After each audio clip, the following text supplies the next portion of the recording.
Hello everyone, welcome once again to my YouTube channel Learning Pharmacy with Dr. Radhika Bhaskar.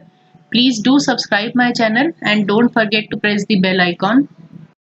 This is the fourth presentation on acid-base titration. In the last lecture, we people studied about pH and salt hydrolysis.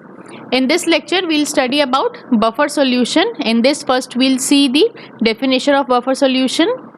A solution which resists changes in pH when acid or alkali added to it.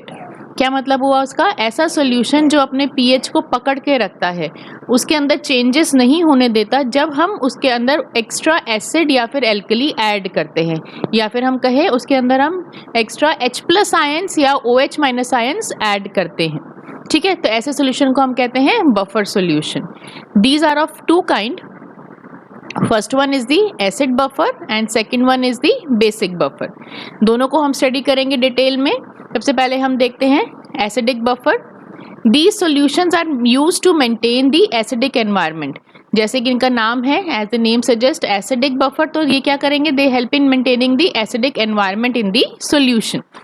They are prepared by mixing a weak acid and its salt with a strong base. अब इसका क्या मतलब हुआ? जो acidic buffer होते हैं वो किस चीज से बने होते हैं? They consist of a combination of a weak acid और उसी वीक एसिड का salt with a strong base. चलिए देखते हैं इसका एक एग्जांपल. जैसे कि हम यहाँ पे लेते हैं एसिटिक एसिड. एसिटिक एसिड क्या है? ये एक वीक एसिड है. इस वीक एसिड के साथ हमें लेना है इसी वीक एसिड का सॉल्ट एक स्ट्रॉन्ग बेस के साथ, यानी कि हमने लिया CH3COONA. यहाँ पे जो सोडियम है वो कहाँ से आया है? वो स्ट्रॉन्ग बेस से आया है, सोडियम हाइड्रोक्साइड से. ठीक है, अब हमने इसमें इंपॉर्टेंट एक चीज क्या देखी है कि इसके अंदर ये दोनों के दोनों एक कॉमन आयन होना जरूरी है. तभी होगा जब हम वीक एसिड लेंगे और उसी वीक एसिड का सॉल्ट बनाएंगे एक स्ट्रॉन्ग बेस के साथ. समझ में आया? यहाँ पे इसके कुछ और एग्जाम्पल हैं, जैसे कि HCN विद KCN. यहाँ पे CN जो है वो आपका कॉमन आयन है और आपका स्ट्रॉन्ग बेस कहाँ से आया है? KOH से. तो HCN आपका वीक एसिड है जिसने KOH के साथ मिलके एक सॉल्ट बनाया with that is potassium cyanide. ठीक, दूसरा है आपका H2CO3 एंड K2CO3. यहाँ पे H2CO3 is your week acid और यहाँ पे K2CO3 सॉल्ट है जिसमें पोटेशियम आया है आपका KOH स्ट्रॉन्ग बेस से. आया समझ में? एसिडिक बफर कैसे बनते हैं आपके? They are a combination of a weak acid and its salt with a strong base. तो अभी एक मेथड हमने देखा हमारे एसिडिक बफर बनाने का, कैसे कि हमने उसमें एक वीक एसिड लिया और उसका उसी वीक एसिड का हमने सॉल्ट बनाया विद अ स्ट्रॉन्ग बेस. अब इस सिंपल मेथड के अलावा एक दूसरा मेथड भी है जिसकी हेल्प से हम बफर सॉल्यूशंस बना सकते हैं. ये इसको हम कहेंगे sort of a indirect method. जैसे कि हम एग्जांपल लेते हैं solution which contains NaOH and a acetic acid. ठीक है, अब यहाँ पे सोडियम हाइड्रोक्साइड है जो कि एक स्ट्रॉन्ग बेस है अलॉन्ग विद एसिटिक एसिड जो कि वीक एसिड है. अब अगर एक सॉल्यूशन में ये दोनों कंपोनेंट प्रेजेंट हैं, क्या ये दोनों मिलके बफर सॉल्यूशन बना सकते हैं? देखिए आप, एक यहाँ हमारे पास NaOH है और एक एसिटिक एसिड है. चलिए इन दोनों के हम इक्वेशन लिखते हैं. Acetic acid when react with sodium hydroxide it will give sodium acetate and water. अब ये सोडियम एसीटेट क्या हुआ? ये हुआ आपका सॉल्ट बना with a weak acid and a strong base. तो यहाँ पे हमारे पास अब ये क्या हो गया? हमारे पास एक वीक एसिड ऑलरेडी प्रेजेंट था सॉल्यूशन में, उसके साथ हमारा बन गया इस रिएक्शन के साथ एक salt of weak acid with a strong base. तो अब ये दोनों मिलके हमारा एक बफर सॉल्यूशन बना पाएंगे. ठीक है, तो यहाँ पे हमने डायरेक्टली उन कंपोनेंट्स को नहीं डाला था जिनकी हेल्प से बफर सॉल्यूशन बनते हैं. हमने दो अलग अलग कंपोनेंट्स लिए जिन्होंने आपस में रिएक्ट करके बफर सॉल्यूशन बनाया. समझे? अब यहाँ पे एक इम्पॉर्टेंट चीज हमने देखनी क्या है कि ये हमारा बफर सॉल्यूशन तब कहलाएगा जब एसिटिक एसिड की कंसंट्रेशन NaOH से ज्यादा होगी. क्यों? क्योंकि एसिटिक एसिड तो हमें बफर सॉल्यूशन बनाने के लिए वैसे भी चाहिए क्योंकि हमारा कॉम्बिनेशन में वीक एसिड रहता है. अब अगर सारा वीक एसिड अगर NaOH के साथ रिएक्ट कर जाएगा और वो सॉल्ट बना लेगा तो उसके बाद एसिटिक एसिड तो रहा ही नहीं, सिर्फ हमारे पास सॉल्ट रह जाएगा. तो अगर ऐसा होगा तो वो हमारा बफर सॉल्यूशन नहीं कहलाएगा. देखिए मैं आपको एग्जाम्पल के साथ समझाती हूँ. मान लीजिए हमारे पास NaOH है 0.1 मोलर कंसेंट्रेशन में. वहीं CH3COOH है 0.5 मोलर कंसेंट्रेशन, मतलब NaOH कम कंसेंट्रेशन में है, एसिटिक एसिड ज्यादा कंसेंट्रेशन में है। तो इसका मतलब क्या हुआ, इनिशियल स्टेज में एसिटिक एसिड है रिएक्शन की इनिशियल स्टेज में 0.5 मोलर, NaOH है 0.1 मोलर। ठीक है, तो अब क्योंकि NaOH आपका स्ट्रॉन्ग बेस है तो ये कंप्लीटली डिसोसिएट कर जाएगा, यानी कि 0.1 मोल NaOH के अगर यूज होंगे सॉल्ट बनाने के लिए तो इतने ही मोल्स आपके एसिटिक एसिड के भी यूज होंगे। एक मोल ऑफ NaOH से एक mole of acetic acid combine करेगा टू गिव CH3CONA। उसी तरीके से 0.1 मोल NaOH के साथ 0.1 मोल CH3COH रिएक्ट करेगा टू गिव CH3CONA। तो हमारे पास सॉल्ट कितना हो गया, 0.1 मोल। दोनों 0.1 मोल रिएक्ट कर रहे हैं तो हमारे पास 0.1 मोल ही आपका कंसंट्रेशन में आपका सॉल्ट बनेगा। ठीक है, तो हमारे पास अब सॉल्यूशन में क्या रह गया, 0.4 मोलर आपका एसिटिक एसिड रह गया। 0.5 में से 0.1 मोल जो था वो यूज हो गया NaOH के साथ सॉल्ट बनाने के लिए, रिमेनिंग कितना रह गया, 0.4 मोल। अब NaOH तो जितना था वो कंप्लीटली यूज हो गया तो 0 मोल रह गए हमारे पास। और एसिटिक एसिड कितना बना सोडियम एसिटेट कितना बना, 0.1 मोल।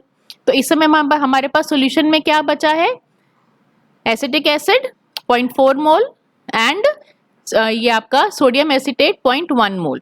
तो ये दोनों मिलके आपस में बफर सॉल्यूशन बना सकते हैं।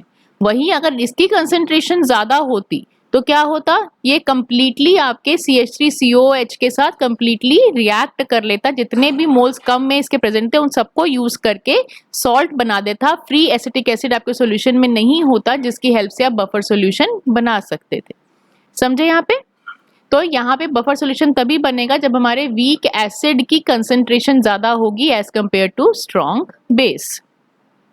एक और एग्जांपल देखते हैं। वी हैव NaCN जो कि आपका सॉल्ट है स्ट्रॉन्ग एसिड और वीक बेस का। CN जो है वो वीक बेस है और एक आपके पास स्ट्रॉन्ग एसिड है। क्या अब ये दोनों मिलके हमारा बफर सॉल्यूशन बना सकते हैं? चलिए इक्वेशन लिख के देखते हैं। NaCN when reacts with H2SO4 it will give HCN। HCN क्या है आपका, वीक एसिड है, प्लस Na2CSO4। ठीक है, तो अब हमारे पास सॉल्यूशन में क्या हो गया, हमारे पास सॉल्ट पहले से अवेलेबल था, ठीक है, वीक एसिड और स्ट्रॉन्ग बेस का, और यहाँ पे साथ में हमारे पास आ गया वीक एसिड। तो अब ये दोनों मिलके हमारा बफर सॉल्यूशन बना सकते हैं। आया समझ में? ठीक है, सिमिलरली एक और एग्जांपल देखते हैं हम। Formic acid HCOOH which is a weak acid which when combines with potassium hydroxide. Potassium hydroxide क्या है आपका, स्ट्रॉन्ग बेस। क्या ये दोनों मिलके बफर सॉल्यूशन बना सकते हैं? इक्वेशन लिख के देखते हैं। Formic acid when reacts with potassium hydroxide it will give potassium format. तो यहाँ पे ये आपका सॉल्ट बन गया किसका, week acid and strong base का। तो हमारे पास सॉल्यूशन में अब क्या क्या बचा है, वीक एसिड, स्ट्रॉन्ग बेस और साथ में एक वीक एसिड। तो ये दोनों मिलके हमारा सॉल्यूशन में बफर सॉल्यूशन फॉर्म करेंगे। आया समझ में यहाँ पे? नेक्स्ट हम देखते हैं pH ऑफ बफर सॉल्यूशन। पहले हम एसिडिक बफर्स की बात करेंगे। तो एसिडिक बफर सॉल्यूशन का pH निकालने के लिए हम क्या फॉर्मूला यूज करते हैं, pH is equal to pKa plus log base 10 into the concentration of salt divided by concentration of acid. चलिए देखते हैं हम ये फॉर्मूला कहाँ से आया, इसका डेरिवेशन करते हैं। For this let's take an example. बहुत ही सिंपल एग्जाम्पल है, कॉमनली जो हम यूज करते आ रहे हैं पीछे समझने के लिए। एसिटिक एसिड जो कि आपका वीक एसिड है प्लस सोडियम एसिटेट जो कि आपका सॉल्ट है, आपका salt of weak acid and strong base. ठीक है, अब क्योंकि आपका जो एसिटिक एसिड है वो वीक एसिड है तो वो किस तरीके से डिसोसिएट करेगा, acetic acid will partially dissociate into acetate ions and H+ ions. ठीक है, वहीं आपका सॉल्ट कैसे आयोनाइज होगा, क्योंकि आपका ये स्ट्रॉन्ग बेस प्रेजेंट है इसके अंदर तो ये कंप्लीटली आयोनाइज होगा into acetate ions and sodium ions. ठीक है, अब वीक एसिड का हम इक्विलिब्रियम कांस्टेंट कैसे लिखेंगे, Ka क्या है, equilibrium constant for a weak acid. ये सब हमने पीछे पढ़ा हुआ है कि वीक एसिड वीक बेस का इक्विलिब्रियम कांस्टेंट कैसे निकालते हैं। अगर आपको नहीं ध्यान है तो आप इसका एसिड बेस टाइट्रेशन पार्ट 2 देखिए, उसमें हमने पूरा का पूरा स्टडी किया हुआ है। इसमें हम क्या लिखेंगे, Ka will be equal to the concentration of product divided by concentration of reactant. तो प्रोडक्ट क्या है, concentration of H plus ion into concentration of acetate ions divided by the concentration of reactant। ठीक है, जो आपके weak acid होते हैं उन्हीं का हम इक्विलिब्रियम कांस्टेंट यहाँ पे फाइंड आउट करते हैं। ठीक, अब देखिए यहाँ पे ये जो CH3CO माइनस है ये कहाँ से आया है, अब ये यहाँ से भी आ रहा है, ये तो आपका वीक एसिड से भी आ रहा है। अब क्योंकि वीक एसिड में आपका ये जो वीक होने की वजह से ये कंप्लीटली डिसोसिएट नहीं हो रहा है, पार्शियली डिसोसिएट हो रहा है, तो ये बहुत ही कम कंसंट्रेशन में यहाँ पे निकलेगा। मेजॉरिटिकली हमें ये कहाँ से मिलेगा, हमें ये मिलेगा हमारे सॉल्ट में से, क्योंकि सॉल्ट में आपका स्ट्रॉन्ग कंपोनेंट प्रेजेंट है, तो ये आपका सॉल्ट कंप्लीटली डिसोसिएट होगा, जहां पे हमें large amount of acetate ions मिलेंगे। ठीक है, तो ये एसिटेट आयंस हमें कहाँ से मिल रहे हैं, ये मिल रहे हैं हमें सॉल्ट में से, क्योंकि हम यहाँ से एसिड में से नहीं लेंगे, क्योंकि ये वीक एसिड है, पार्शियली डिसोसिएट होगा, बहुत ही कम अमाउंट में डिसोसिएट होगा। ठीक है, तो ये एसिटेट आयंस हमारे पास कहाँ से आए हैं, सॉल्ट में से। अब हमारे पास एसिड क्या है, यहाँ पे CH3COH हमारा एसिड है। तो अगर हमें H प्लस आयन की कंसंट्रेशन निकालनी है तो हम इसको कैसे, इक्वेशन को कैसे लिख सकते हैं, H plus ion will be equal to Ka into concentration of acid, ये यहाँ पे ऊपर मल्टीप्लाई हो जाएगा, तो ये हमारा एसिड है डिवाइडेड बाय नीचे क्या रह गया, एसिटेट आयंस, और ये एसिटेट आयन कहाँ से आए हैं, सॉल्ट में से आए हैं। तो इक्वेशन क्या बनी, H plus ion concentration will be equal to Ka into concentration of acid divided by concentration of salt. अब इसका हम अगर pH निकालना होगा तो हम क्या करेंगे, इस पूरी इक्वेशन को -log10 से मल्टीप्लाई कर देंगे, तो -log10 का H plus ion concentration will be equal to -log10 Ka -log10 acid. अब क्योंकि ये नीचे है तो माइनस माइनस प्लस हो जाएगा, तो +log10 salt -log10 H plus ion concentration क्या होता है, it is equal to pH -log10 Ka क्या हुआ, pKa प्लस log10, अब ये क्योंकि प्लस में है तो ये ऊपर आ जाएगा और एसिड नीचे हो जाएगा, तो it will be equal to concentration of salt divided by concentration of acid. यही इक्वेशन हमने सबसे पहले पढ़ी थी, कैसे हम pH निकालते हैं एसिडिक बफर्स का, यही सेम इक्वेशन है। इस इक्वेशन को हम क्या कहते हैं, this is called as Henderson Hasselbalch equation. आया समझ में यहाँ पे कैसे निकाला, कैसे हमने डिराइव किया इस फॉर्मूले को, this equation is called as Henderson Hasselbalch equation. Okay, चलिए कुछ न्यूमेरिकल देखते हैं हम इस टॉपिक रिलेटेड। पहला न्यूमेरिकल क्या कहता है, we have to find out the pH of the solution having 0.1 molar acetic acid, जिसका Ka है आपका 10 to the power -5 and 0.2 molar sodium acetate. तो हमने इस सॉल्यूशन का pH निकालना है जिसमें आपका एसिटिक एसिड प्रेजेंट है और सोडियम एसिटेट प्रेजेंट है। ठीक है, सॉल्यूशन क्या, इक्वेशन क्या है आपकी pH फाइंड आउट करने की, pH is equal to pKa plus log10 concentration of salt divided by concentration of acid. अब pK की वैल्यू हमें क्या दी गई है, -log10 आपका 10 to the power -5 plus log10 आपका सॉल्ट की कंसंट्रेशन कितनी है, सॉल्ट क्या है आपका सोडियम एसिटेट, इसकी कंसंट्रेशन है 0.2 मोलर, और एसिड क्या है आपका एसिटिक एसिड, इसकी कंसंट्रेशन कितनी दी गई है 0.1 मोलर। ठीक, अब इक्वेशन को आप सॉल्व करेंगे तो -log10 10 to the power -5 कितना हो जाएगा 5। ये भी हमने लास्ट प्रेजेंटेशन पार्ट 3 में देखा है कि ये कैसे आपका इसको आप सॉल्व करोगे तो ये 5 आता है, एक बार पीछे जाके जरूर चेक करिएगा। प्लस ये पॉइंट से पॉइंट कटा 2 log10 2 की वैल्यू होती है 0.30, तो pH कितना हो गया 5.3, तो इस सॉल्यूशन का pH कितना हुआ 5.3। एक और एग्जांपल देखते हैं इसका, we have to find out the pH of a solution containing 0.25 molar HCN, Ka की वैल्यू हमें दी है 10 to the power -5 and 0.10 molar NaCN present in 1 litre solution. तो अब ये जो दो हमारे पास कंपोनेंट दिए हैं इनसे हमें बफर सॉल्यूशन बनाना है। ठीक, तो अब इसका पहले हम बफर pH निकालने का फॉर्मूला क्या रहेगा हमारा, pH is equal to pKa plus log10 concentration of salt divided by concentration of acid.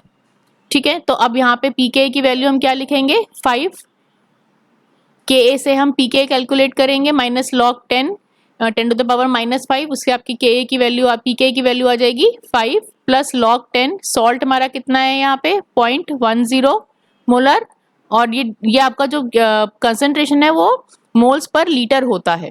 ठीक है, तो डिवाइडेड बाय 1 यहाँ पे भी करेंगे, नीचे भी डिवाइड बाय 1 करेंगे तो 1 से 1 कट जाएगा, इसलिए मैंने यहाँ पे नहीं लिखा है, बट अदरवाइज कंसंट्रेशन आपकी मोल्स पर लीटर रहती है। ठीक है, तो 0.1 मोल्स कंसंट्रेशन है इसके आपके सॉल्ट की, और एसिड क्या है आपका HCN, जिसकी कंसंट्रेशन की है हमें 0.25 मोल्स। ठीक, तो अब जब इसको आप कोई इक्वेशन को सॉल्व करेंगे तो इसका pH आएगा आपके पास 4.6। ये आप अपने आप से कैलकुलेट कर सकते हैं, इजी है बिल्कुल। Okay, third numerical is find the pH of solution obtained by using 1 liter of 0.2 molar formic acid whose pH Ka is 10 to the power -4 and 1 liter of 0.01 molar NaOH। अब हमारे पास solution में क्या present है, NaOH जो कि एक strong base है और फॉर्मिक एसिड जो कि एक वीक एसिड है। अब क्या ये दोनों मिलके बफर सॉल्यूशन बना सकते हैं? चलिए एक रिएक्शन करते हैं इन दोनों के बीच में। When formic acid which is a weak acid react with NaOH तो वो हमें क्या देगा, सोडियम फॉर्मेट। तो यहाँ पे हमारे पास क्या आ गया, a salt of weak acid and strong base. तो अब हमारा बफर सॉल्यूशन बन सकता है, हमारे सॉल्यूशन में एक सॉल्ट प्रेजेंट है of weak acid and strong base, और साथ में हमारे पास एक वीक एसिड प्रेजेंट है। ठीक है, तो अब देखते हैं कैसे। अब हमारे पास ये कितनी कितनी कंसंट्रेशन में यूज होंगे। इनिशियली जब रिएक्शन शुरू हुआ था तो उस समय हमारे पास फॉर्मिक एसिड की कंसंट्रेशन कितनी थी, सॉरी सोडियम हाइड्रोक्साइड की कंसंट्रेशन थी 0.1 मोल्स और फॉर्मिक एसिड की कंसंट्रेशन थी 0.2 मोल्स। और उस समय आपका क्योंकि इनिशियल था, अभी तक आपका सॉल्ट बना नहीं था, तो आपका सोडियम फॉर्मेट था 0 और वाटर 0। जब आपका रिएक्शन स्टार्ट हुआ तो उस रिएक्शन के होने के बाद जब सॉल्ट बना तो किस अमाउंट में दोनों आपके जो रिएक्टेंट्स थे वो यूज हुए।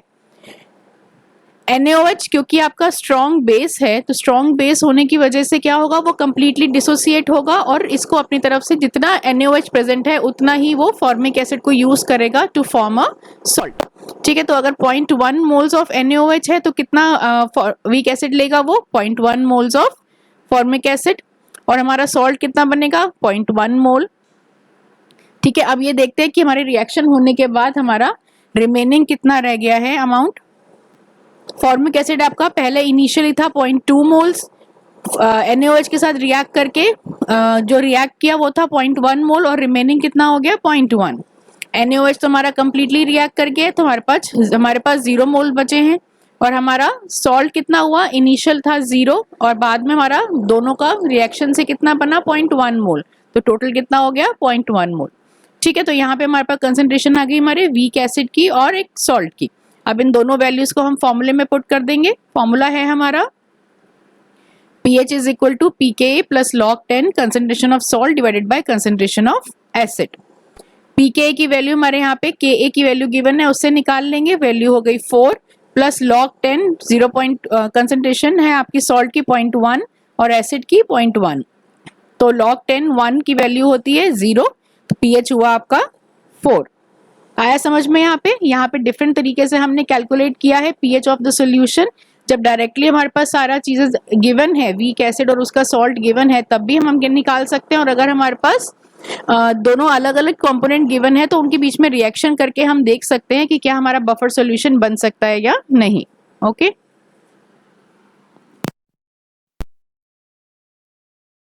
ठीक है, तो यहाँ तक आपको सारा न्यूमेरिकल पार्ट समझ में आ गया है। बुक से फिर भी और भी 2-4 एग्जाम्पल करके देखिएगा न्यूमेरिकल के। अगर कोई भी कंफ्यूजन होता है तो मुझे कमेंट बॉक्स में लिख के बताइए, हम लोग मिलके सॉल्व करेंगे उन्हें। चलिए अब हम नेक्स्ट टॉपिक पे चलते हैं आगे, working of a buffer solution. ये जो बफर सॉल्यूशन है, एसिडिक बफर सॉल्यूशन, ये काम कैसे करता है इसको समझने के लिए हम पहले सिंपल इक्वेशन लिखते हैं। एक CH3COOH किस तरह से डिसोसिएट होगा, पार्शियली डिसोसिएट होगा क्योंकि ये वीक एसिड है into acetate ions and H+ ions. ठीक है, वहीं हमने सॉल्ट लिया सोडियम एसिटेट का जो कंप्लीटली डिसोसिएट हुआ into acetate ions and sodium ions.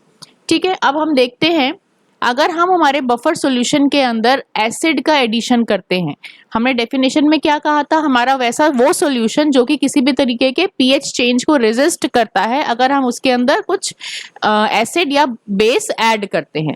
तो अगर हम ये देखते हैं हमारे सॉल्यूशन के अंदर अगर हम एसिड को एक्ट करते हैं तो वो हमारा बफर सॉल्यूशन कैसे एक्ट करेगा। जब हमने एसिड ऐड किया मतलब क्या हुआ, हमने H+ आयंस को ऐड किया।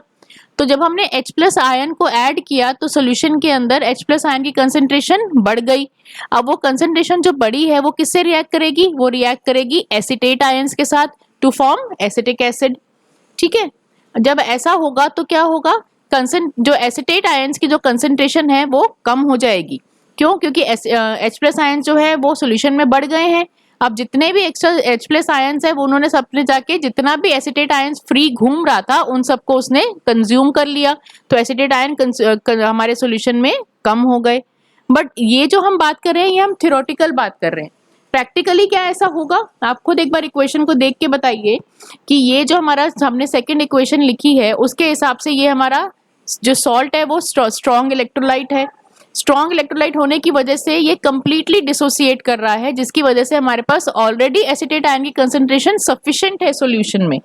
अगर H+ आयंस रिएक्ट कर भी रहे हैं तो भी हमारे पास ये सफिशिएंट होने की वजह से और ये ज्यादा होने की वहां पे कॉमन आयन इफेक्ट भी हो रहा है। देख रहे हैं आप, क्योंकि ये कंप्लीटली निकला और काफी हाई अमाउंट में निकला, निकलने की वजह से उसने H+ आयन के साथ रिएक्ट करके वो वापस से एसिटिक एसिड बना रहा है। तो कॉमन आयन इफेक्ट को अगर हम देखें तब भी हमारे पास सॉल्यूशन में सफिशिएंट अमाउंट में एसिटिक एसिड प्रेजेंट है। प्रैक्टिकली अगर हम देखें तो ऐसा नहीं होगा, एसिटेट आयंस की कंसंट्रेशन डिक्रीज नहीं होने वाली है।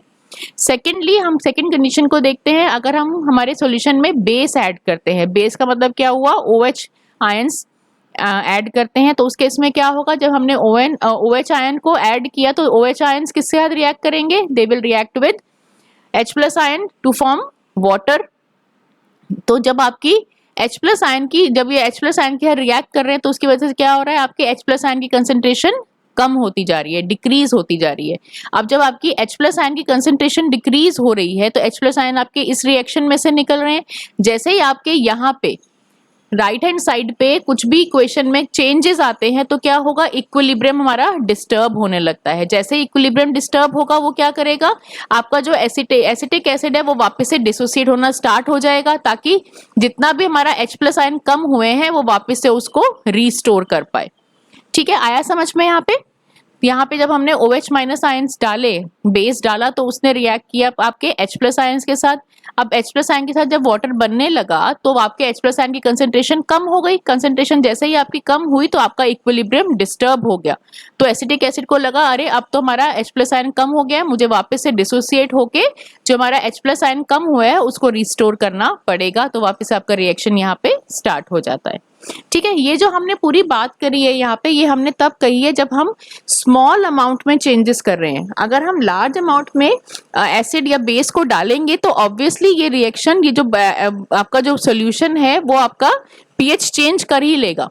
बट अगर हम स्मॉल अमाउंट में कुछ भी एडिशन करते हैं एसिड या बेस का तो हमारे रिएक्शन को, हमारे सॉल्यूशन को ज्यादा फर्क नहीं पड़ने वाला है। ठीक है, चलिए वर्किंग ऑफ बफर सॉल्यूशन को हम एक न्यूमेरिकल की हेल्प से समझते हैं। When 16.4 grams of acetic acid whose Ka is 10 to the power minus 5 and 12 grams of sodium acetate are added in 1 liter solution, then calculate pH of the solution, new pH if 3.65 grams of HCl is added, new pH if 7.3 grams of HCl is added, and new pH if 4 grams of NaOH is added। ठीक है, यहाँ पे हमें एक solution दिया है जिसके अंदर एसिटिक एसिड है और सोडियम एसिटेट है। उस सॉल्यूशन का हमें पीएच फाइंड आउट करना है, प्लस उस बफर सॉल्यूशन में जब हम HCl डालेंगे यानी कि एसिड डालेंगे डिफरेंट अमाउंट में तो उसके पीएच पे क्या इफेक्ट आएगा, एंड जब हम बफर सॉल्यूशन के अंदर बेस ऐड कर रहे हैं तो भी उस बफर सॉल्यूशन के पीएच में क्या चेंज होगा वो भी हम देखेंगे यहाँ पे। तो ठीक है, शुरू करते हैं सबसे पहले पार्ट ए से, पीएच ऑफ द सॉल्यूशन। अब देखिए यहाँ पे जो हमें कंपोनेंट्स दिए हुए हैं उसकी जो क्वांटिटी है वो ग्राम्स में है, तो हमें पहले नंबर ऑफ मोल्स निकालने पड़ेंगे क्योंकि हमारा जो फॉर्मूला है पीएच का उसमें हम कंसंट्रेशन पुट करते हैं in the form of number of moles में। ठीक है, तो number of moles of acetic acid क्या हो गया, नंबर ऑफ मोल कैसे निकालते हैं, मास अपॉन मॉलिक्यूलर मास। तो एसिटिक एसिड का मास हमें गिवन है 16.4 ग्राम्स और मॉलिक्यूलर मास हो गया 82, तो नंबर ऑफ मोल्स हो गए 0.2।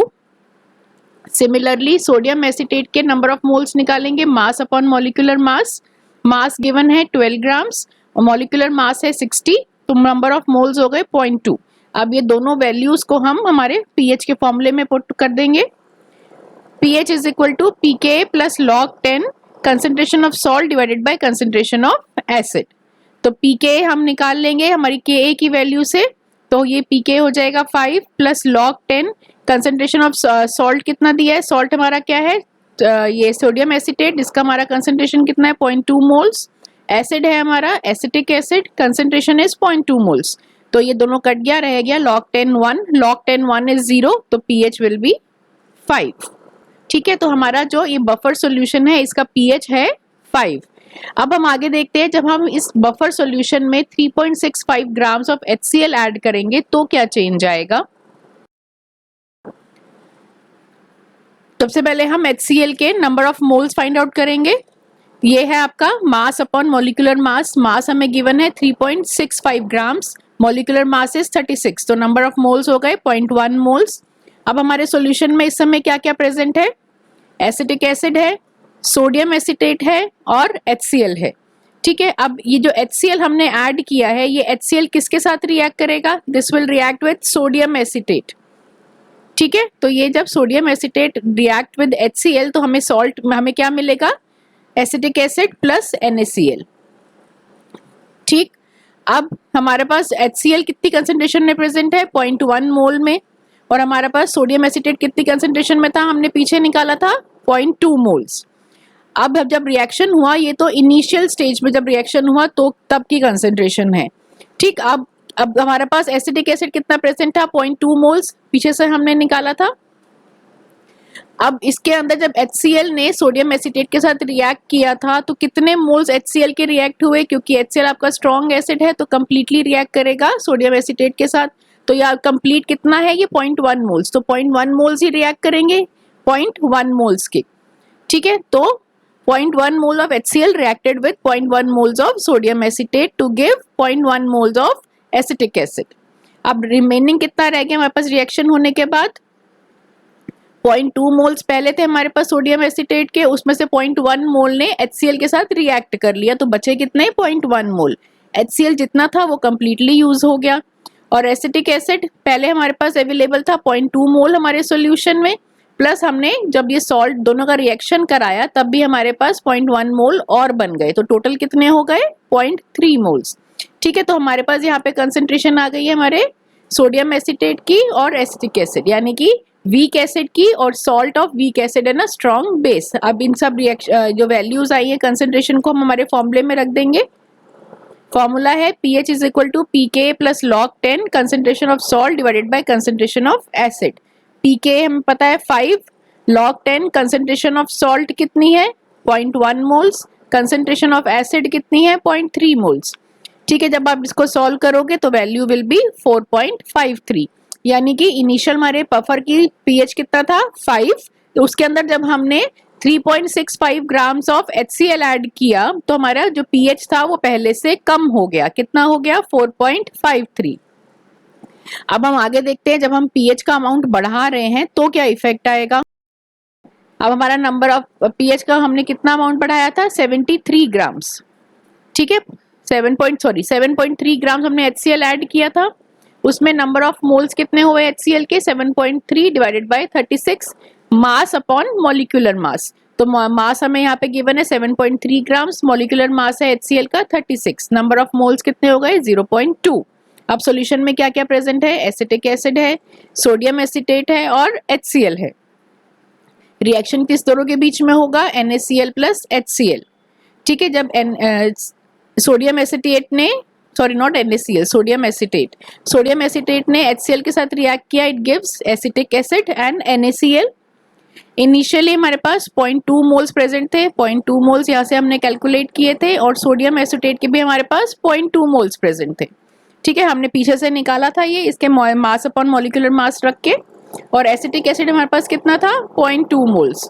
जब HCl ने रिएक्ट किया सोडियम एसीटेट के साथ तो कितने मोल्स कंज्यूम किए 0.2 मोल्स उसके पास थे, उसने जो थे उतने कम्प्लीटली उसने रिएक्ट करवा दिए सोडियम एसीटेट के साथ 0.2 मोल्स, कम्प्लीटली रिएक्शन हो गया। तो एसिटिक एसिड कितना बना 0.4 मोल्स। ठीक है, तो रिमेनिंग कितने रह गए सॉल्यूशन में अमाउंट हमारे पास 0 मोल्स। 0 मोल्स, पहले से हमारे पास 0.2 मोल एसिटिक एसिड प्रेजेंट था, 0.2 मोल और आ गया जब ये रिएक्शन हुआ तो टोटल कितने हो गए 0.4 मोल्स। अब यहाँ पे इंपॉर्टेंट बात ये देखिए कि इस समय हमारे पास सॉल्यूशन में केवल वीक एसिड बचा है, सॉल्ट टोटली खत्म है, स्ट्रॉन्ग एसिड टोटली खत्म है। तो यानी कि अब ये जो सॉल्यूशन बना है ये इसको हम बफर सॉल्यूशन नहीं कहेंगे, this is no more a buffer solution. ठीक है, बफर सॉल्यूशन कैसे होता है, it is prepared by mixing a weak acid with the salt of weak acid and a strong base. तो यहाँ पर हमारे पास सॉल्ट ऑफ वीक एसिड और स्ट्रॉन्ग बेस तो कम्प्लीटली कंज्यूम हो गया है HCl के साथ रिएक्ट करने में। तो अब हमें यहाँ पे इस एसिटिक एसिड बचा है, ये एसिटिक एसिड क्या है, it is a weak acid. जब इसका डिसोसिएशन होगा तो ये पार्शियली डिसोसिएट करेगा into acetate ions and H+ ions. अब मान लीजिए अगर इनिशियली हमारे पास C मोल्स प्रेजेंट थे तो उस समय शुरुआत में हमारे जब डिसोसिएशन स्टार्ट नहीं हुआ था तो उस समय एसिटेट आयंस कितने बने थे 0 मोल्स कंसेंट्रेशन में, और H+ आयन वो भी 0 मोल्स में। जब C में से C अल्फा, जब अल्फा मोल्स निकल गए, मान लीजिए हम एज्यूम करते हैं कि अल्फा मोल्स जो थे वो डिसोसिएट हो गए, तो बाकी कितने रह गए C माइनस C अल्फा। तो यहाँ पे कितने अमाउंट, कितनी कंसेंट्रेशन में आपका एसिटेट आयंस बने C अल्फा। ये सब बातें हम ऑलरेडी पार्ट 2 प्रेजेंटेशन में कर चुके हैं। This is nothing but the आपका जो ये है डिग्री ऑफ डिसोसिएशन, उसमें हमने ये सारी चीजें बहुत डिटेल में पढ़ी हैं। आप एक बार उनको पीछे जाइए, मेरी पार्ट 2 प्रेजेंटेशन देखिए, आप उसको गो थ्रू करिए, आपको सारा एग्जैक्टली क्लियर हो जाएगा। ठीक है, तो यहाँ पे कंसेंट्रेशन हो गई C अल्फा और H+ आयन भी C अल्फा। अब अल्फा से हम इसका निकालेंगे कि अल्फा की कंसेंट्रेशन निकालेंगे। इसका फॉर्मूला हमने क्या निकाला था, √Ka divided by C। C क्या है, कंसेंट्रेशन। अब यहाँ पे आपका Ka हमें कितना गिवन है क्वेश्चन में 10⁻⁻⁵, और C कंसेंट्रेशन हमने कितनी निकाली है यहाँ से 0.4। तो यहाँ पे आपका अल्फा कितना निकल गया, अल्फा इज 1/2 × 10⁻⁻²। अब ये अल्फा से हम निकालेंगे H+ आयन की कंसेंट्रेशन। अल्फा की क्या फॉर्मूला है, क्या कैसे निकालेंगे, C अल्फा। ठीक है, तो C अल्फा में अल्फा हमने निकाल लिया और C हमें कंसेंट्रेशन हमें पता है कितनी है 0.4। ठीक है, तो 0.4 × 1/2 × 10⁻⁻²। जब आप इसको सॉल्व करेंगे तो H+ की वैल्यू आ जाएगी 2 × 10⁻⁻3। अब H+ हमारे पास आ गया है तो हम इसका pH निकाल सकते हैं। pH is equal to -log10 × concentration of H+, तो उससे pH आ जाएगा 2.70। तो जब हमने HCl का अमाउंट बढ़ाया, HCl के जब हमने क्वांटिटी इंक्रीज करी तो हमारा pH, इनिशियल बफर का pH कितना था 5, अब वो रिड्यूस होके हो गया है 2.70। बट इस समय ये बफर सॉल्यूशन नहीं है, ये सिर्फ एक एसिडिक सॉल्यूशन है। ठीक है, अब आगे हम देखते हैं जब हमने हमारे बफर सॉल्यूशन के अंदर बेस ऐड किया। अब जब हमने हमारे सॉल्यूशन के अंदर बेस ऐड किया, that is 4 gram of NaOH, तो क्या हुआ, सबसे पहले हम इसका नंबर ऑफ मोल्स निकालेंगे। Number of moles of NaOH will be equal to mass upon molecular mass. Mass कितना है हमारे पास 4 ग्राम्स और मॉलिक्यूलर मास है इसका 40, तो नंबर ऑफ मोल्स हो गए 0.1 मोल।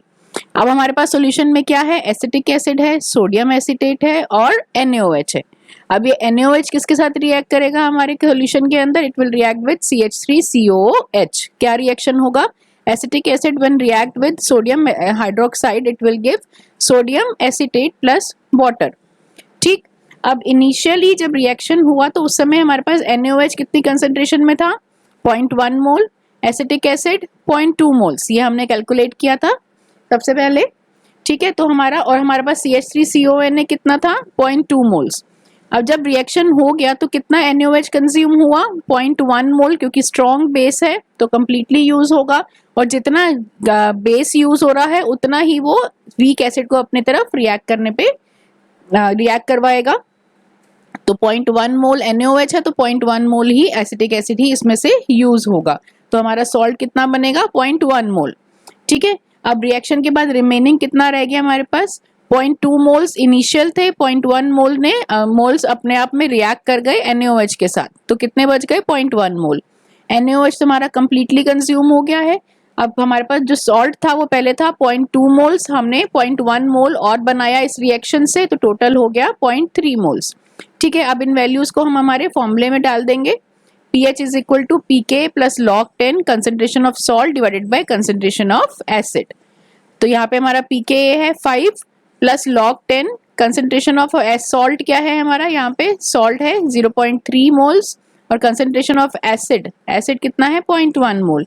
इसको आप सॉल्व करेंगे, answer log 3 is equal to 0.47, तो 5 plus 0.47 will be equal to 5.47।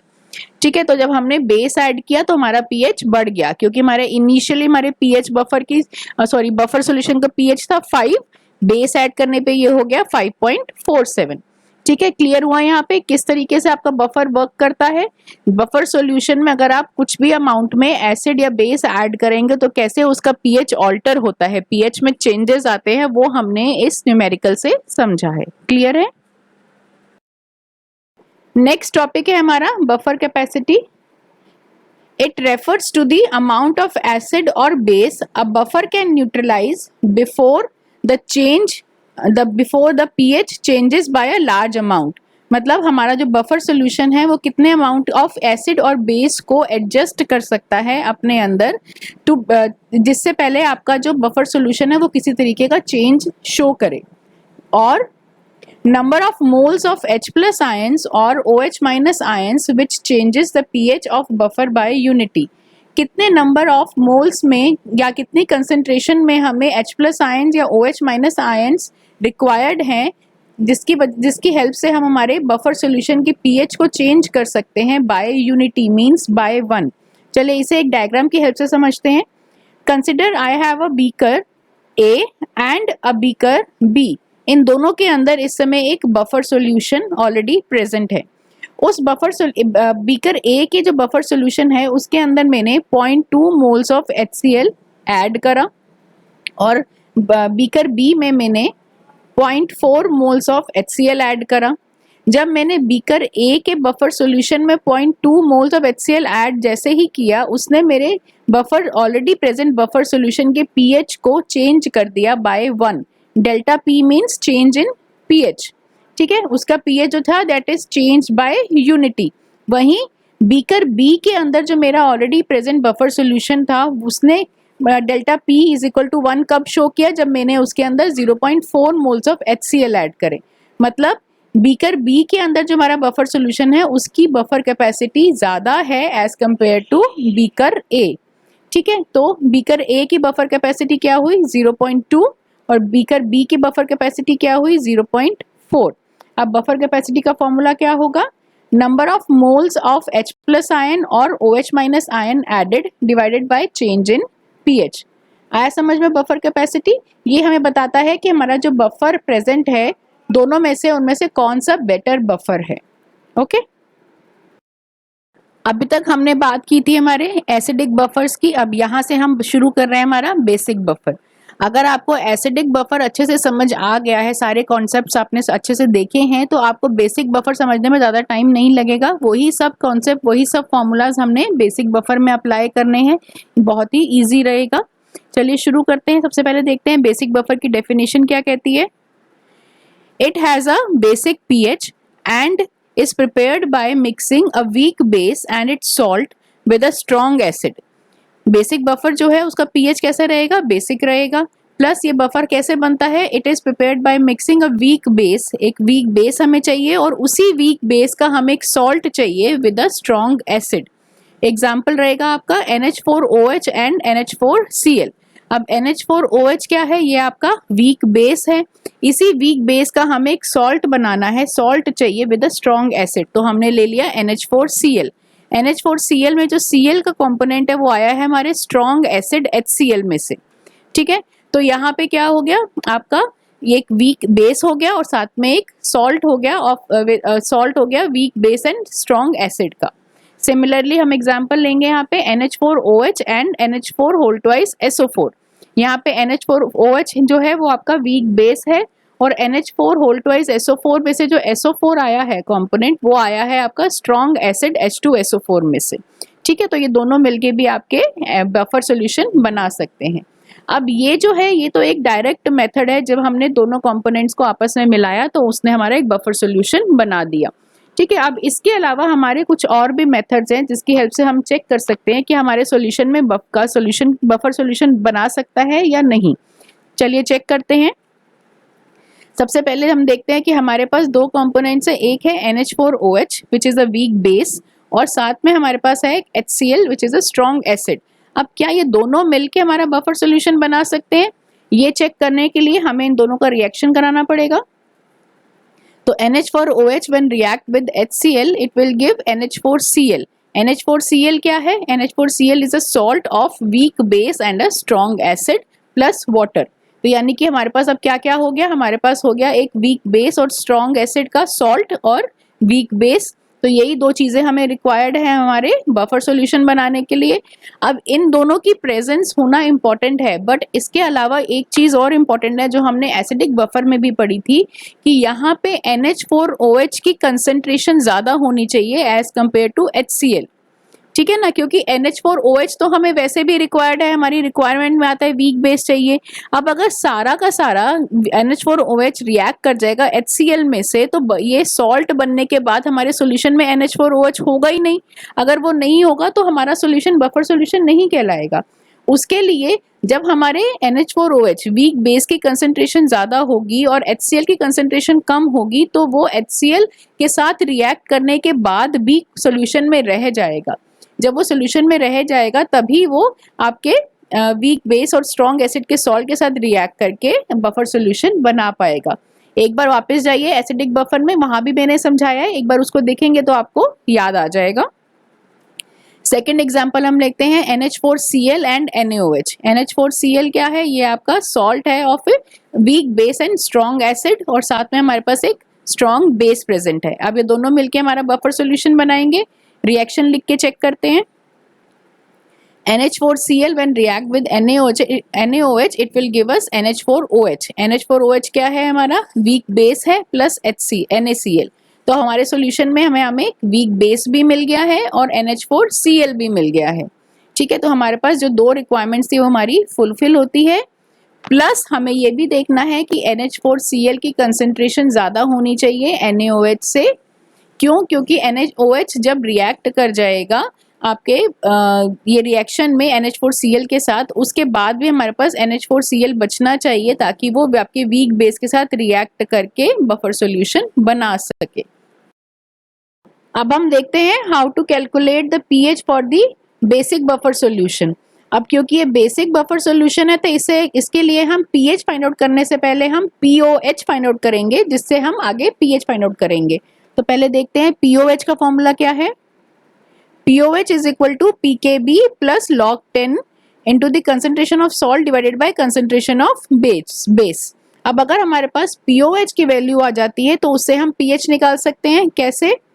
pH plus pOH is equal to 14। ये हमने पढ़ा था हमारे आयोनाइजेशन कांस्टेंट ऑफ वाटर में। ये 14 वैल्यू कब होगी? At 25 degree Celsius. जैसे जैसे टेम्परेचर चेंज होगा वैसे ये वैल्यू भी हमारी डिफर करेगी। ठीक है, तो अब pH निकालना है तो सबसे पहले हम pOH निकालते हैं। तो चलिए सबसे पहले हम इस फॉर्मूले को डिराइव करते हैं। उसके लिए हम एक एग्जाम्पल लेते हैं। Example of a solution containing NH4OH which is a weak base plus NH4Cl which is a salt of weak base and strong acid। अब इसके अंदर जो NH4OH है क्योंकि वो weak base है तो कैसे डिसोसिएट होगा? It will get partially dissociated into NH4 plus and OH minus ions। वहीं पर आपका जो स्ट्रॉन्ग इलेक्ट्रोलाइट है वो कैसे डिसोसिएट होगा? It will dissociate completely into NH4 plus and Cl minus ions.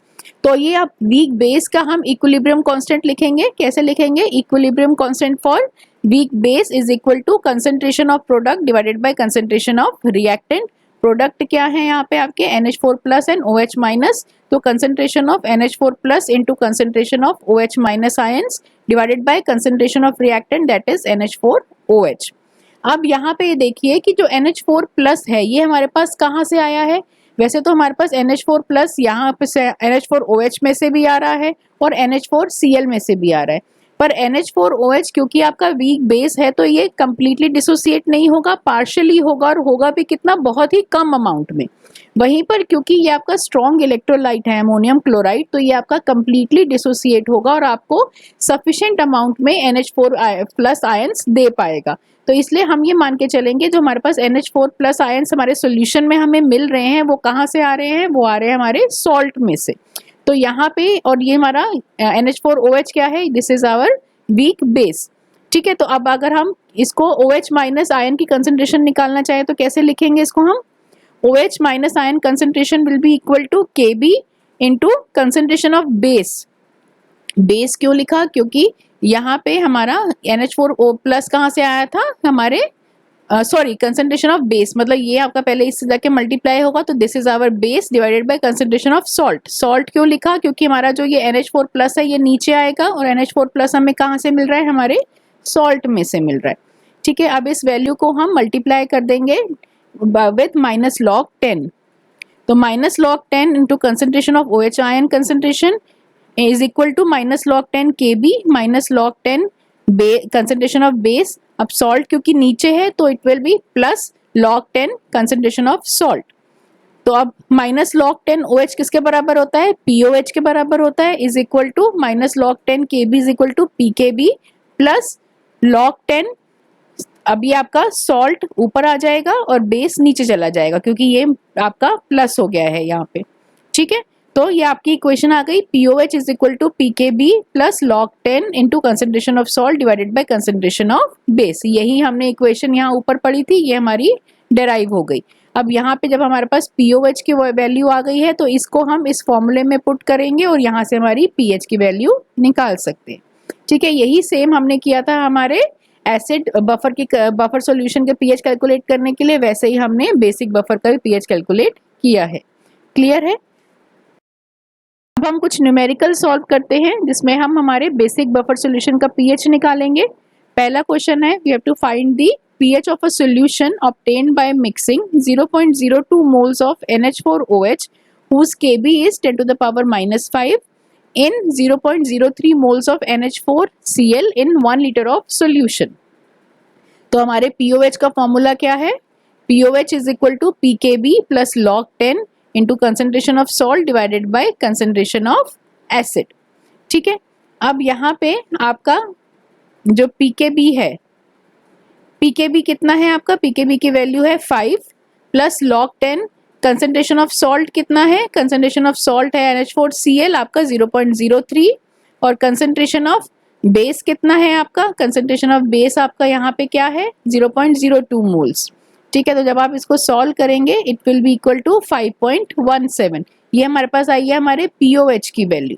अब POH की वैल्यू आ गई, उससे हमें pH निकालना है, तो pH plus POH is equal to 14, तो pH प्लस 5.17, POH कितना है 5.17 इज इक्वल टू 14, 14 में से 5.17 माइनस करेंगे तो pH will be equal to 8.83।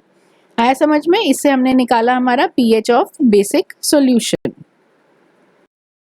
Next numerical is find the pH of the solution obtained by mixing 0.2 molar 500 ml NH4OH whose Kb value is 10 to the power minus 5 and 0.1 molar of 200 ml of HCl। ठीक है, तो यहाँ पे अब हमारे पास एक हमारे solution में एक HCl है और एक NH4OH है। अब यहाँ पे हमारे पास वीक बेस तो है पर salt of weak base and strong acid नहीं है, उसकी जगह हमारे पास स्ट्रॉन्ग एसिड है। तो क्या ये दोनों मिलके हमारा बफर सॉल्यूशन बना सकते हैं, चलिए इक्वेशन लिख के देखते हैं। NH4OH plus HCl will give you NH4Cl plus water. तो अब इस रिएक्शन से हमारे पास salt of weak base and strong acid भी आ गया है, प्लस वीक बेस तो हमारे पास पहले से ही था। ठीक है, तो अब इसका मतलब ये दोनों मिलके हमारा बेसिक बफर बना सकते हैं। तो अब इनकी हम वैल्यू कैलकुलेट करते हैं।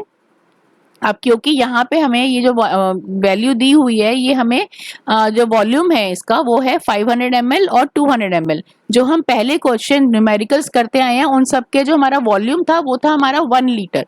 तो 1 लीटर होने के लिए होने की वजह से अगर हम नंबर ऑफ मोल्स निकालेंगे तो नंबर ऑफ मोल्स कैसे निकालते हैं, number of moles is equal to m into V, मतलब मोलैरिटी इंटू वॉल्यूम। तो मोलैरिटी को जब हम 1 से मल्टीप्लाई करेंगे तो वैल्यू सेम आएगी, तो उनमें हमने कभी भी इसको ये वाला स्टेप मल्टीप्लाई करके नहीं दिखाया। पर यहाँ पे क्योंकि आपका वॉल्यूम डिफरेंट है तो हम क्या करेंगे, हम इसकी नंबर ऑफ मोल्स पहले फाइंड आउट करेंगे, ठीक है। और अब दूसरी बात क्या है कि हमारा जो फॉर्मूला है उसमें जो वॉल्यूम का जो यूनिट रहता है that is in 1 litre, in litres. तो लीटर्स, अब हमारा जो ये वॉल्यूम है यहाँ पे ml में प्रेजेंट है, तो अब इसको हम चेंज करने की बजाय, क्योंकि ये भी ml में है और ये भी ml में है तो आपस में कट जाने वाला है, तो इसको हम ये यूनिट को मैं चेंज नहीं कर रही हूँ, जो नंबर ऑफ मोल्स आएंगे उनको मैं मिली मोल्स लिख देती हूँ, ठीक है। तो सेम बात हो जाएगी वो। तो इनिशियली जब हमारा रिएक्शन स्टार्ट हुआ उस समय हमारे पास HCl की कंसंट्रेशन कितनी थी, 20 मिलीमोल्स। 20 कैसे हुई, HCl कितना है हमारे पास 0.1, ठीक। तो 0.1 इंटू 200 कितना हुआ आपका 20 मिलीमोल्स। वहीं पर NH4OH कितना था 100 मिलीमोल्स। 100 कैसे आया, 0.2 into 500 will give you 100 millimoles, ठीक है। और क्योंकि आपका रिएक्शन इनिशियल था उस समय रिएक्शन स्टार्ट हुआ था तो हमारा सॉल्ट तो बना ही नहीं था, तो वो कितना हो गया 0 मिलीमोल। अब जब हमारा रिएक्शन हुआ तो उसके अंदर हमारे जो रिएक्टेंट्स थे वो किस कंसंट्रेशन में कंज्यूम हुए, HCl। आपने HCl क्योंकि आपका स्ट्रॉन्ग एसिड है तो ये कंप्लीटली रिएक्ट कर जाएगा आपके NH4OH से। पर कितने NH4OH रिएक्ट करेंगे, जितना आपका HCl है उतना ही तो NH4OH रिएक्ट करेंगे क्योंकि ये स्ट्रॉन्ग एसिड है। तो यानी कि 20 मिलीमोल्स ऑफ NH4OH इसने कंज्यूम कर लिए to give a salt. Salt हमारा कितना बना 20 मिलीमोल, यानी कि 20 millimoles of HCl when reacted with 20 millimoles of NH4OH it gives us 20 millimoles of salt. अब जब ये रिएक्शन हो गया तो हमारे रिएक्शन वेसल में, हमारे सॉल्यूशन में रिमेनिंग जो कंपोनेंट्स थे उसकी कंसंट्रेशन कितनी थी, NH4 हमारे पास इनिशियली था 100 मिलीमोल्स और 20 मिलीमोल्स HCl के साथ रिएक्शन करने में कंज्यूम हो गए, तो रिमेनिंग बचे 80 मिलीमोल्स। वहीं पर हमारा HCl तो कंप्लीटली कंज्यूम हो गया, तो रिएक्शन वेसल में लास्ट में रह गया वो 0 मिलीमोल्स। वहीं पर हमारा सॉल्ट जो था वो इनिशियली तो 0 मिलीमोल्स था, पर जब आपके रिएक्टेंट्स ने आपस में रिएक्शन किया तो हमारा सॉल्ट कितना कंसंट्रेशन में बना 20 मिलीमोल्स, ठीक है। तो अब ये जो हमारे पास वैल्यू आई है, ये जो हमारे पास कंसंट्रेशन आई है, इनको हम पुट करेंगे हमारे फॉर्मूला में। फॉर्मूला क्या है हमारा, POH is equal to PKB plus log base 10 into concentration of salt divided by concentration of base. अब PKB हमारे पास कहाँ से आएगा, हमारे पास KB की वैल्यू गिवन है 10 टू द पावर -5, इससे हम PKB निकाल सकते हैं जिसकी वैल्यू आ जाएगी 5 plus log base 10 into concentration of salt. Salt यहाँ पे क्या है NH4Cl, कंसंट्रेशन कितनी है 20 मिलीमोल्स। 20 मिलीमोल्स को मैं 20 इंटू 10 टू द पावर -3 भी लिख सकती हूँ। वहीं ऊपर नीचे है कंसंट्रेशन ऑफ बेस, बेस क्या है हमारा NH4OH, ये है आपका 80 मिलीमोल्स, तो 80 मिलीमोल्स को मैं 80 इंटू 10 टू द पावर -3 भी लिख सकती हूँ। अब जब इसको आप पूरी इक्वेशन को सॉल्व करेंगे आपका POH आएगा 4.4। अब POH आ गया है तो pH हम कैलकुलेट कर सकते हैं, pH is equal to pH plus POH is equal to 14। तो pH कितना होगा, pH is equal to 14 minus POH, POH कितना है 4.4, तो pH हो गया हमारा 9.6। So this is the pH of the solution which contains 0.2 molar of 500 ml of NH4OH and 0.1 molar 200 ml of HCl। Clear है। यहाँ से इनडायरेक्ट मेथड से हम कैसे हमारा सॉल्यूशन का pH निकाल सकते हैं। नेक्स्ट टॉपिक हम देखते हैं working of the basic buffer solution. ये वर्किंग बेसिक बफर सॉल्यूशन की वर्किंग समझने के लिए हम कॉमन एग्जांपल लेते हैं। सबसे पहले हम देखते हैं हमारा NH4OH। NH4OH क्योंकि आपका वीक बेस है तो उसकी वजह से ये पार्शियली डिसोसिएट होगा into NH4 plus and OH minus ions के अंदर, ठीक है। वहीं हमारे सॉल्यूशन में NH4Cl भी प्रेजेंट है क्योंकि हमें इन दोनों का कॉम्बिनेशन चाहिए वेफर सॉल्यूशन बनाने के लिए। तो NH4Cl क्या है, ये आपका स्ट्रॉन्ग इलेक्ट्रोलाइट है, तो it will get completely dissociated into NH4 plus and Cl minus ions, ठीक है। तो अब ये जब दोनों ने मिलकर हमारा बफर सॉल्यूशन बनाया तो देखते हैं जब हमारे इसके अंदर हम एक्स्ट्रा एसिड या बेस का एडिशन करेंगे तो इस बफर सॉल्यूशन के pH पे या इसकी वर्किंग पे क्या असर आएगा। सबसे पहले हम देखते हैं एडिशन ऑफ एसिड। एसिड का एडिशन मतलब हुआ H प्लस आयन का एडिशन। तो जब हमने हमारे बफर सॉल्यूशन में H प्लस आयन की कंसंट्रेशन बढ़ा दी, उसको ऐड किया, तो क्या होगा, जो एक्स्ट्रा H प्लस आयन था वो जाके रिएक्ट करेगा OH माइनस आयंस के साथ और बनाएगा वाटर। अब जब हमारा H plus ions OH minus ions के साथ रिएक्ट करा तो हमारे सॉल्यूशन के अंदर OH माइनस आयन की कंसंट्रेशन डिक्रीज हो गई। कंसंट्रेशन डिक्रीज होने की वजह से हमारा इक्विलिब्रियम जो यहाँ पे बना हुआ था वो डिस्टर्ब हुआ। जैसे ये इक्विलिब्रियम डिस्टर्ब हुआ, NH4OH ने क्या किया, फिर से OH आयंस निकालना स्टार्ट किया विद डिसोसिएशन, जिसकी वजह से उसने जो हमारे OH माइनस आयन कंबाइन कर गए थे H प्लस के साथ, उनको रीस्टोर कर लिया। अब देखिए ये जो सारी बात हम कर रहे हैं ये हम थ्योरेटिकल बात कर रहे हैं। प्रैक्टिकली तो क्या है कि अगर हमने जो एसिड या बेस ऐड किया है हमारे सॉल्यूशन में, अगर तो वो स्मॉल अमाउंट में है, तब तो हमारा जो सॉल्यूशन है वो इतने स्मॉल अमाउंट के चेंजेस को बियर कर जाएगा। OH माइनस आयन कम हुआ H प्लस के साथ रिएक्ट करने की वजह से, तो इसने डिसोसिएशन स्टार्ट किया, फिर से OH माइनस आयंस बना लिए। पर क्योंकि ये वीक बेस है तो ज्यादा डिसोसिएट नहीं कर सकता, छोटे मोटे चेंजेस को तो ये बैलेंस कर लेगा, ज्यादा बड़ा चेंज ये बैलेंस नहीं कर पाएगा। तो ये सारी कहानी जो हम देख रहे हैं ये हम स्मॉल अमाउंट ऑफ एडिशन पे ही बात कर रहे हैं। सेकेंड हम देखते हैं addition of a base. Base मतलब OH माइनस आयंस। जैसे ही हमने OH माइनस आयन को डाला तो उसने रिएक्ट कराया हमारे NH4 प्लस के साथ। अब NH4 प्लस जो है वो हमारे पास ऊपर से भी आ रहा है और नीचे से भी आ रहा है, पर ये जो NH4 प्लस है ये क्योंकि वीक बेस है तो बहुत कम दे रहा है, पर NH4Cl जो है ये तो हमें सफिशिएंट अमाउंट में NH4 प्लस दे रहा है, बीइंग अ स्ट्रॉन्ग इलेक्ट्रोलाइट। तो जितना भी NH4 प्लस हमारे पास सफिशिएंट अमाउंट में यहाँ बन रहा है वो हमारे addition of OH minus ions के साथ जुड़ के ऐड करके वो क्या बनाएगा, NH4OH। अब यहाँ पे क्योंकि ये ऑलरेडी वीक है, ज्यादा डिसोसिएट नहीं हो रहा है, तब भी एसएच पड़ा हुआ है, यहाँ से जब NH4OH हम NH4 प्लस पड़े थे उसमें हमने और ज्यादा OH माइनस आयन डाल दिए तो फिर से NH4OH बन गया। तो फिर हमारे पास अल्टीमेटली क्या हुआ, NH4 प्लस की जो कंसंट्रेशन थी हमारे सॉल्यूशन में बढ़ गई। ठीक है, तो अगर हम ये यहाँ पे जो बेस है वो अगर हम ज्यादा अमाउंट में डालेंगे तो NH4OH की जो कंसंट्रेशन है वो बढ़ जाएगी, मतलब हमारा बेसिक बफर का जो pH है वो भी इंक्रीज हो जाएगा। बट वही अगर ये स्मॉल अमाउंट में हम डालेंगे तो इतना स्मॉल अमाउंट का जो pH चेंज होगा वो हमारा बफर सॉल्यूशन जो है वो संभाल लेगा। तो हमारी इसका मतलब क्या हुआ कि ये जो हमारा बफर है, बेसिक बफर या एसिडिक बफर है, ये कब काम करता है, कब तक चेंजेस को अटेन करेगा, तब तक जब हम ये एडिशन जो है वो स्मॉल क्वांटिटी में बात कर रहे हैं, लार्ज क्वांटिटी में नहीं। चलिए तो फिर यहाँ पे आज का लेक्चर मैं खत्म करती हूँ। आज हमने पढ़ा है बफर कैपेसिटी और उसके रिलेटेड और भी बहुत सारे कॉन्सेप्ट्स। ठीक है, keep subscribing and sharing my videos and don't forget to press the bell icon. Thank you.